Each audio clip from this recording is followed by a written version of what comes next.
Welcome back to my career mode. It's time for Assen, but first let's recap from Sokol, where Marc Marquez absolutely punted me in the Kazakhstan GP. Here's a better angle of it, and then the rest of the action was absolutely terrific, culminating in myself and Martin having a tangle and getting sent across the gravel, wondering what the hell had just happened. I'm expecting more fun here today because yet again we're still banning the soft option Michelin rear. We're going to be using the medium in Assen, but with another extra twist. We're going to be starting from the very back of the grid. If that wasn't crazy enough, there's now rumours about myself moving to Yamaha. What's going on? Let's find out. Your eyes do not deceive you, ladies and gentlemen. We are starting from the back of the grid with the Repsol on. Oh, that was a quick light. Maybe I can't do the intro. Let's go. I've already done the intro. We can just go for it anyway and see what happens here in the sprint in Assen. Now, this is going to be a challenging one, this one, because we're going to have to try and make our way through on every single ride. Oh my god, there's a crash.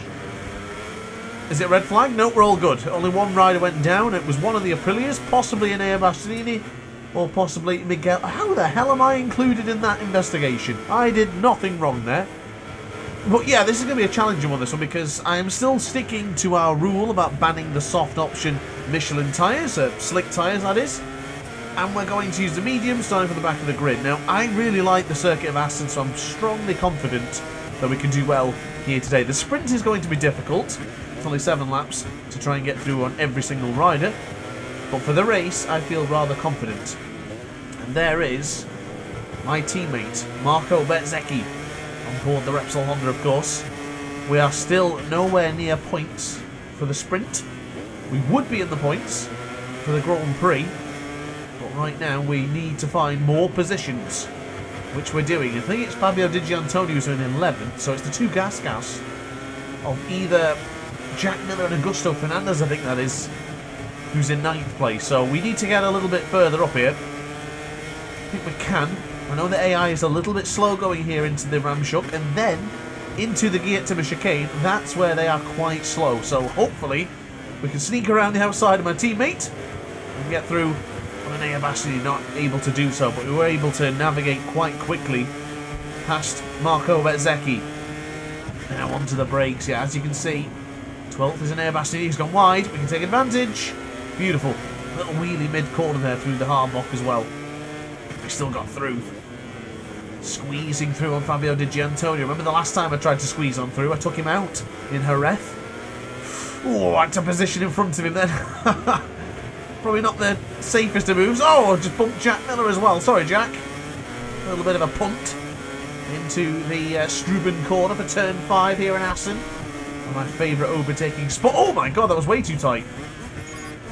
How the hell did I just do that? I just basically cut across the full apex into the Beachline. And we now finally get into the top 10. But look at that gap. That's what a second gap looks like. And it's Augusto Fernandez who's got that 9th place. Now this is where it's interesting. If you haven't watched any of my career mode videos yet, you'll see that a couple of riders have moved rounds with teams. And one in particular is Iagora, the Moto2 World Champion, has moved up to the VR46 Ducati team. And he's right there in 8th place. Hopefully we can get alongside Iagora. We've not really had a ride or a race with Agora. Of course, when we moved up to Moto2, he was already gone. So it's been at least 2 seasons for him. He's no longer a rookie. I am the only rookie here in this challenge. Ooh. I was so conscious of not focusing on who it was who went wide there, but we now know the answer. It was Brad Binder who went wide, as I almost caught a bit of that GT chicane. I don't like the outside line here because I lost a bit of momentum. We do squeeze through on one RC16. Now we have another in the form of the gas. So is that the gas then? In the form of Augusto Fernandez leading the way for the RC16 bikes. I think it was. And I say was because we're already through on Fernandez. Nicely done. Oh, he's got a lot of speed though. Don't you dare go around the outside. Wow, that was aggressive. Surely he's not going to go around the outside. That would be just typical, wouldn't it? Augusto Fernandez, no ride next season. Allegedly, Yamaha test rider, which I think is a great move for Augusto Fernandez. He deserves to be in MotoGP. He deserves to be in something like World Superbike as well. So He's got a lot of talent, so it's a shame that he's just going to be doing a test ride, but hopefully that will materialise in good things to come. I know what you're probably thinking, well, how does he deserve it when there's so many better riders? Well, the thing is, there's so many riders on such an equal level that there's just not enough bikes for everyone who deserves a seat in MotoGP. Look at Remy Gardner and Iker Lecuona, the way they only got a season before they actually got sent off to World Superbike. So yeah, enough about that for now though. Agora is in my way. we were quite quick onto the right hand side, but I can tell you now, our chances of doing the Brad Binder-esque from Moto 3 back in Jerez, of starting at the back of the grid and going all the way through to win, is looking a little bit unlikely. We're up to 7th. There is Jorge Martin, MotoGP World Champion, of course.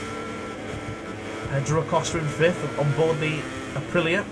And is that Alessia Spargro? Yeah, you're probably not going to realise this, especially if you're new to the channel, but that's Alessia Spargro on the Pertamina Enduro VR46 Ducati. So he's much further ahead than we are. I think he's in 4th. We might be able to get 4th, actually, now I think about it. Podium is probably a little bit too far to get. And of course, if you're looking at Maverick Vinales in the top left-hand corner of your screen, he is indeed Jorge Martin's teammate. So he's actually done better than the real-life world champion Jorge Martin. So into the left-hand side, we are still approaching the rear seat unit of that Prima Prama Ducati. Jorge Martin Almoguera is just half a second ahead of us. I'll tell you now, by the time we get to the GT chicane, we'll be either through or right there on the cusp, the precipice of getting through on the number 89. Here it is. Here comes the GT chicane. We'll be through going into turn 1. Yes, look how much we close in. The AI do not like that corner. I really do. And I'm fastest man on track. That's what we need. Really aggressive on the brake there. Still tight into the apex with a Harbock. Wait for it. Go, go. Send it. Send it. We don't do half send on the DrAce channel. We do full send. And that's a prime example. You know, maybe a podium is on offer, because that is Marc Marquez. And if you watched my previous episode in Sokol, you'll know I got a big punt from Marquez. I got absolutely sent in the Kazakhstan GP, so I'm eager to invoke my revenge, because it's been waiting a couple of days before I did the last episode. Did a couple of online races as well recently, and I got punted by another Marc Marquez. So a bit of a theme going on for the number 93 on the Gresini Ducati. Of course, the last season we'll see him in blue. Don't know if we'll see him in the game. He might move over. Hopefully he does, because I have never seen him move teams in this game. It always seems to stay with the Gresini Racing outfit. Now into the tight right-hander. We are closing in. I have to concentrate a little bit for that part. It's probably the most difficult part of the circuit, especially at such high speeds. We're really late on the brakes. Tight. Change direction. Don't cut the corner. I caught it. I caught it. Like Mo. Wow, look at the speed we lost, however. We've actually lost a lot of speed. I forgot Luca Marini was on the Red Bull KTM, actually. So, yeah, Augusto Fernandez is going to be top KTM. As we get through an Acosta, can we squeeze through an Alessia as well? Little bit of bumping. Rubbing is indeed racing. Excuse me, Alessia, I'm coming through. And here it is. Rub your hands together at the prospect of us retaliating on Marc Marquez, which has been lingering for a whole episode. Can we get him? A lap and a half to go. I think we will. This has been a great recovery. I didn't think we'd get from last to 3rd in the sprint. I was confident before the race started, but when it started, I realised that yeah, I wasn't quite as quick as I thought it would be. I completely skipped the qualifying, the practice, everything. So I wanted to start from last, and there it is. We are snuck up on the inside of Marquez, and we've got it. Didn't think that was going to work, really. I was just trying to sit with him. But the physics allowed me to squeeze through, so I'll take it. 2.5 seconds it is to Maverick Vinales. We would need one ridiculous lap time to catch up to the duo ahead of us. those two GP24s have been together throughout that entire race. The whole 7 laps, they have been glued together. Looks like Fabio Quartararo was given a long lap penalty there. I've seen it on the LED board as we went over the line. As we get onto the power, keep it in tight for Magic. And then, Taka's been given a warning. What's happened there, son? What's happened there, Taka? Where he'll be going next season in our virtual world. We are closing in a bit, actually. Not much. It's not going to be enough to get anywhere ahead. We're going to be staying where we are, but we are actually closing in a few bits, a few corners here and there. So it's going to be interesting for the race here, because probably at this point I'm going to be somewhere similar for the race. If I can get up to 3rd by lap 7, hopefully these two aren't miles away, we might have a chance of a victory. I do feel confident we can win here. I really do. I've done it previously. I've done it in Moto 3. I might have done it in Moto 2 as well. Usually whenever I do Assen, I always start from the back of the grid. It's just always a chance for me to really attack the 120% AI, which of course is the maximum difficulty in MotoGP 24. We've left Marquez for dirt, and that is where it will lie. And you know what? We didn't close in on Maverick. I was wrong. We actually had a bit of a bad lap time there. We lost 4 tenths. But all in all, that is going to be it. Bagnaia will hold on and hold off against Maverick Vinales for the victory. The 12 points in our championship challenge. So confirmation on your screens then, guys. Bagnaia wins, Vinales second, and we do finish 3rd after starting dead last here in Assen. So a relatively successful sprint. I am ready for the challenge of starting with the back of the grid and hopefully winning here in 13 laps against 120% AI. I'm going to go for the tighter inside line this time. What the hell? Everyone's so slow going in turn 1. Ooh, it's a bit scary, but we are already up to 8th place in the first lap. Oh, I got pumped. Well, I got a little bit of a nudge, not necessarily punted there from Pedro Costa, but it was a slight nudge, enough to deter my momentum somewhat. Oh, Martin.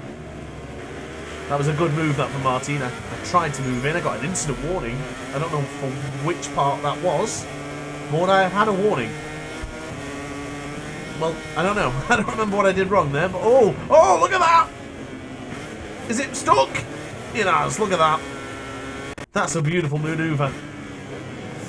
And I am absolutely taking liberties on that curb there. That is a scary curb to be caught upon.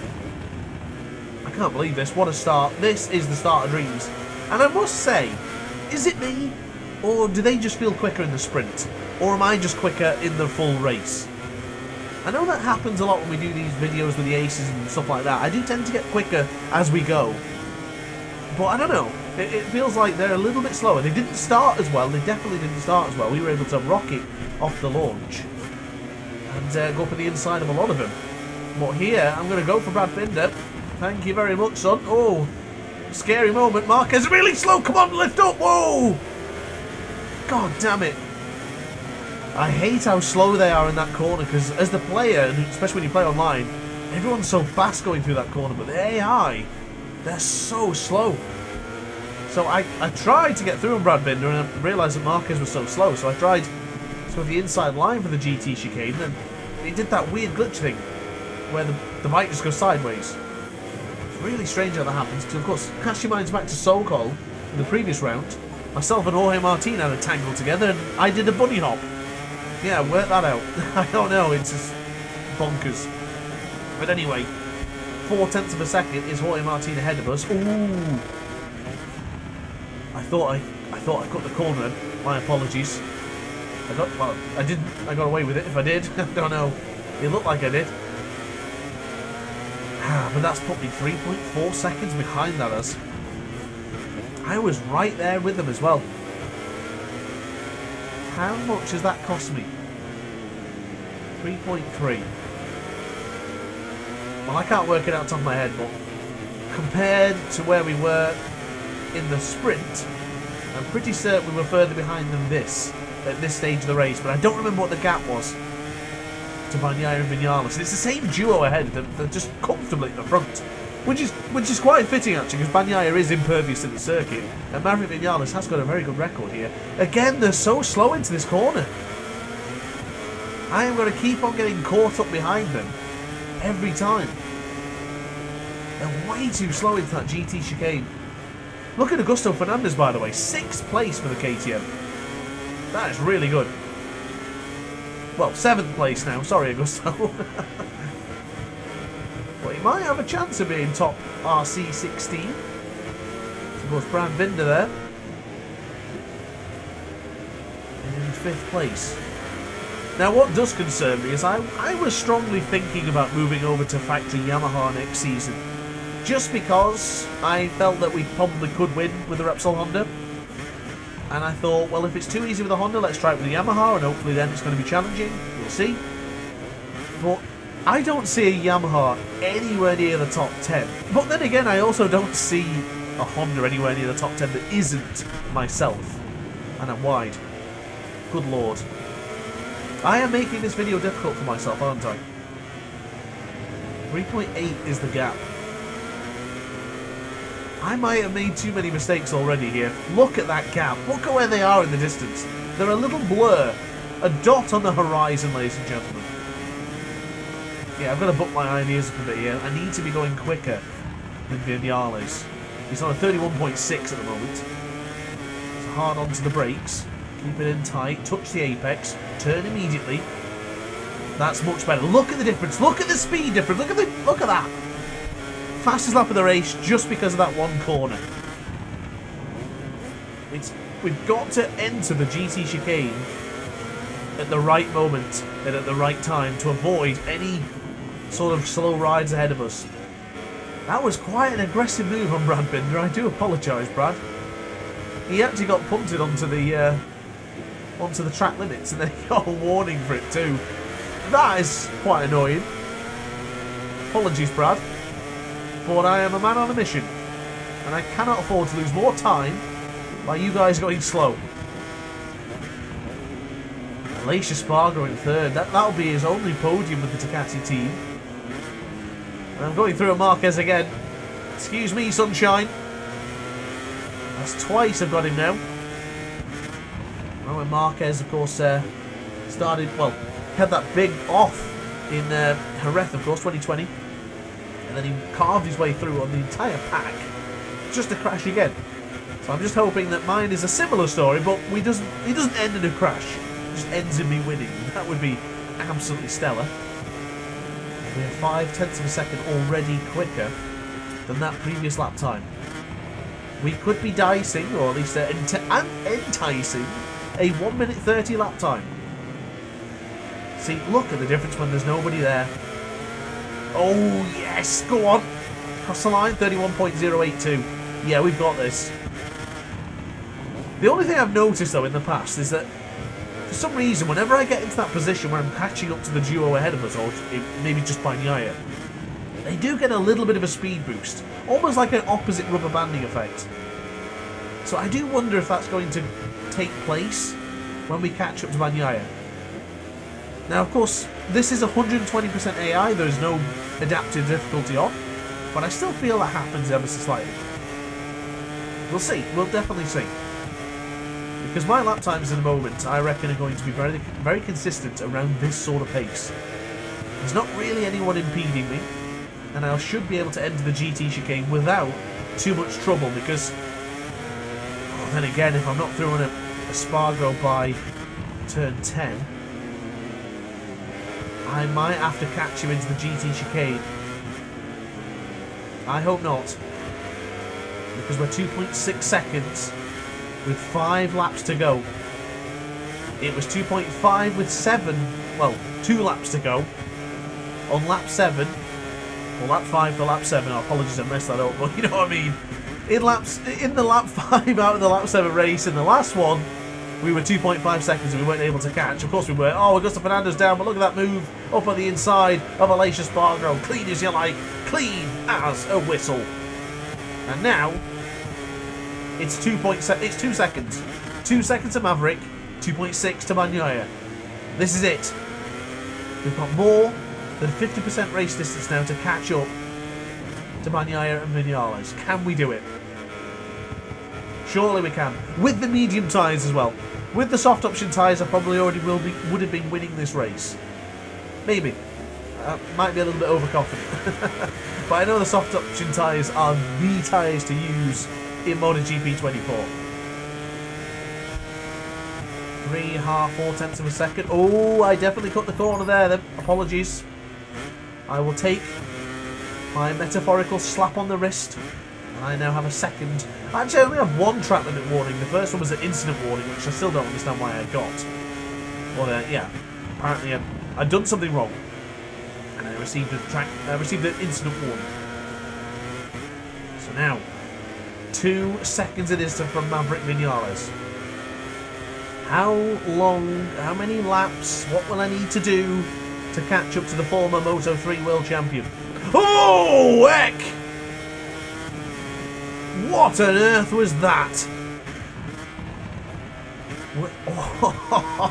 That's going into the corner I can never pronounce, the Uemima or something like that.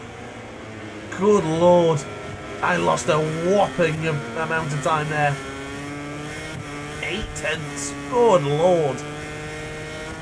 That's still only 0.2 of a second slower than the lap times that Maverick was producing earlier.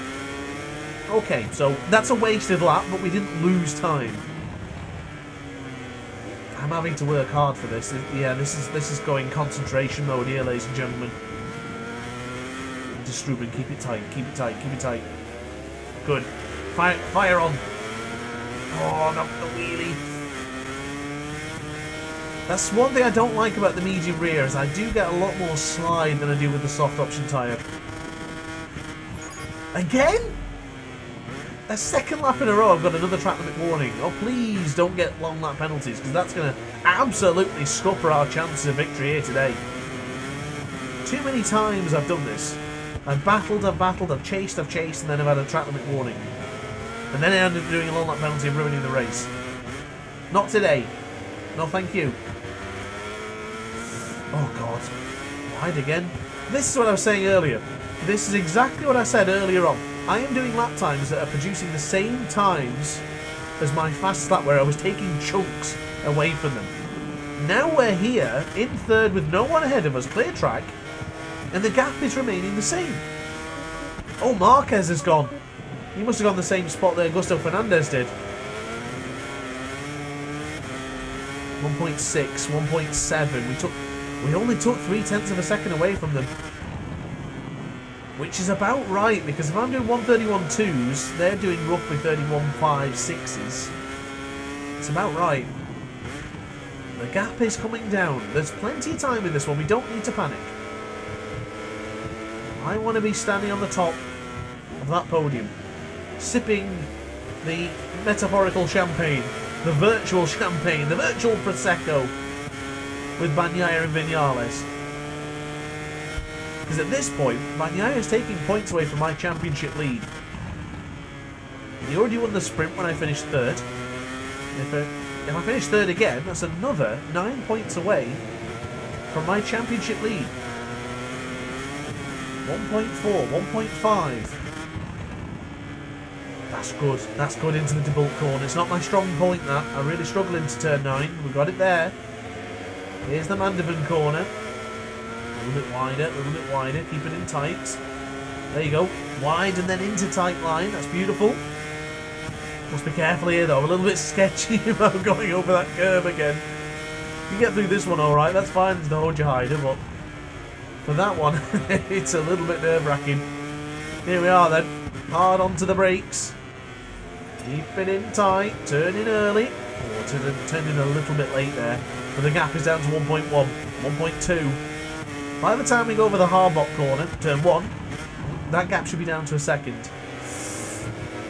Oh no, track limit warning. No. I couldn't have taken a sharper intake of breath there. I can't believe I've done that. We are one track limit warning away. I cannot afford one little mistake. And the worst part is the GT chicane. It's so easy just to get a little bit too focused on the target above, the target focus, the vision, the tunnel vision on the two rides ahead of you. And it is easy to make a small mistake and run across the curb in the GT chicane. But these lap times are fast. We're still there. Are we about to do history? In MotoGP, the first ride from the back of the grid in the modern era, to charge all the way through to finish first. And to beat Bagnaia would be extra sensational. It would just be wonderful, wouldn't it? Icing on the top of the cake. The gap is still holding its own though. Still staying together. No lift onto the left hand side. Maverick is actually closing in on Bagnaia. If he has a lunge, then we're set. I can't believe that. I can't believe I've just done that. I felt it. The second I turned in, I felt that was going to happen.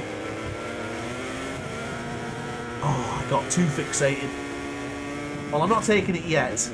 I can't believe that. We're 7/10 away from Bagnaia. Oh, Matt, you pillock. Yeah, Bagnaia is having a lucky side. He got all that penalty. What a muppet. Yeah, I know. I can't believe it. Track limits. When did I get so leery on the bike? Start taking too much. You know what really annoys me though? Is I got an incident warning for nothing. And now I've got a long lap penalty. Oh, Lord Almighty, have mercy on my soul. Stop the world. I want to get off. This is ridiculous. I'm going to ruin this perfect chance. We're going to set the fast lap of the race as well. This is just not on. I'm going to have to somehow get through on Vinales and go for the long lap penalty. Possibly try and get past Bagnaia as well. I'm winning this one. I don't care what's going to happen. If long lap penalty or not, I'm taking it. I'm going to win this. I'm coming for you, Maverick. Here we go. Oh, I'm out of shape a bit. Oh, no, no, no. I've cut the corner again. Oh. Why did I ricochet so strongly off Maverick? Well, I've got no choice now. I've got to take the long lap penalty. This is my last lap. We've got to do it. Oh, my goodness. Pray for me. Oh, it's the Pedro Costa line. No, I think I did. I don't think I did it. Oh, I did it. Oh, I definitely took liberties on that corner. I definitely went over the line. Pedro Costa-esque from Moto 2. 1.3 is the gap to Bagnaia. Jesus Christ. Well, if I didn't get a track... Oh my God, I'm doing it again! I've got to calm down here. I've got to just relax a little bit. I'm getting a little bit too eager. My knee's starting to bounce, and I won't lie, my fingers are getting a little bit tense. I'm getting a little bit nervous here. I've been pushing way too much. And breathe, ladies and gentlemen, and breathe. Don't forget to subscribe, guys. If you're enjoying this video, hit the like button and subscribe. I'm on the absolute ragged edge here, catching up to Bagnaia. 1.3. This is going to have to be bloody brilliant, this. Yeah. Oh. Oh. I think I better give up. I've got to concede here. I can't believe that's another track limit warning. I'm making so many little errors here. Oh, I'm annoyed. That's silly, that. Really silly. Can't believe I've got another track limit warning there. I might as well just cut the frigging thing if that's the case. He's so fast out of Strubben as well. 1 point. Yeah, he's rapid. Sorry, I had to make sure we got through on the Wien-Schlang there without making that mistake. I am determined more than any. Oh, the rear tyre. Why did I choose the medium? Well, I know why I chose the medium. It's the challenge. Maverick's been absolutely dropped. But what I want to say and just want to point out to you is I'm doing the best lap times I possibly can do now. And Bagnaia is like, you know what? I think I'll up my pace as well. He hasn't been doing this pace all race. But now I'm in the desperation zone. He's really kicking up a gear. Oh my god. Oh, I cut it again. I cut it again. Oh, target fixation is the worst thing ever. I can't... nah. Even if I do win this one, I've got to hang my head in shame for those long lap penalties and track limit warnings. Jesus Christ, this is happening after all. At what cost? How many penalties? He's got the inside line. I can't go for my patented lunge to Strubben. Or can we? Oh, I can't. Oh my god, that drive. That drive from that GP24. Oh, wow. Has that sealed it? That might have just sealed it. It's going to be the GT chicane. If I can get anywhere close to Bagnaia, that's where I'll send it. The bike is wheeling. The bike is unsettled on the brakes. I don't feel confident at all. I almost touched track limits again. 0.2 of a second. 0.3 of a second. 4. Where's he getting the speed? Come on! Tight, tight, tight, tight. No, no, that's wide. That's wide. That's a long lap penalty again! I've blown it. I've absolutely blown it. Well, I'm still sending it. I'm going to win this on track. Oh! Send it! We might win it on track, but we do not deserve the victory. Oh, well, I'll tell you what, guys. That was a bloody challenge and a half. Wow. I tried. I really tried. But I got suckered into way too many long lap penalties there. Too many track limit warnings. Just too many errors. And apparently, Bagnaia never did better than a 31.6. I completely disagree. He was rapid towards the end of that, and especially his exit speed. The drive was sensational. And I'm only leading the championship by 4 points. That's cost us in the long run. Hey, it is what it is. You know what? As long as you guys enjoyed the video, that's all that really matters. Like and subscribe. See you in the next episode. Ciao for now. Oh hi, didn't quite see you there. Good to see you're still here. If this video didn't quite sate your appetite, then why not watch some more DrAce content by clicking the video shown on screen now. Furthermore, if you would like to follow me on social media, you can do so now with the links down in the description. Consider subscribing so you don't miss a single DrAce video.